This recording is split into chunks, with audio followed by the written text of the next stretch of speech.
অসমৰ জনপ্ৰিয় অভিনেত্ৰী ইতি ফুকনৰ খবৰটো বাৰু আপোনালোকে পালেনে? জনপ্ৰিয় অভিনেত্ৰীগৰাকী আহিছে এটি ভাল খবৰ। আপোনালোকক সবিশেষ জনাম আজি এই ভিডিঅ'টোৰ জৰিয়তে, গতিকে ভিডিঅ'টো অলপ স্কিপ নকৰাকৈ শেষলৈকে চাই থাকিব। নমস্কাৰ বন্ধু-বান্ধৱীসকল, আপোনালোক সকলোকে স্বাগতম জনাইছো মই প্ৰতীক্ষাই SP নিউজ আছামজৰ অন্য এটি নতুন ভিডিঅ'লৈ। আপোনালোকৰ বাবে লৈ আহিছো পুনৰ এটি নতুন ভিডিঅ'টো সকলোৱে আদৰি ল'ব বুলি আশা কৰিলো। আহক আজি ভিডিঅ'টোৰ পৰৱৰ্তী অংশলৈ আগবাঢ়ো।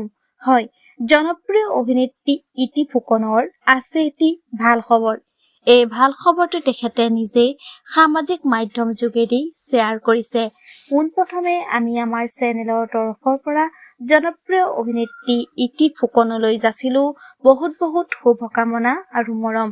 হয়, জনপ্ৰিয় অভিনেত্ৰী ইতি ফুকনৰ ভাল খবৰটো হৈছে যে তেখেতৰ দ্বাৰা অভিনীত আৰু এখন অসমীয়া ধাৰাবাহিক আমাৰ মাজলৈ আহি আছে। ধাৰাবাহিকখনৰ নাম হৈছে অলকা ৰাগিনী। বন্ধু-বান্ধৱীসকল, আপোনালোকে তেখেতৰ অভিনয় চাবলৈ পাব আৰু খবৰটো পাই কেনে পালে নিশ্চয় এটি কমেন্ট কৰি জনাব। ধন্যবাদ।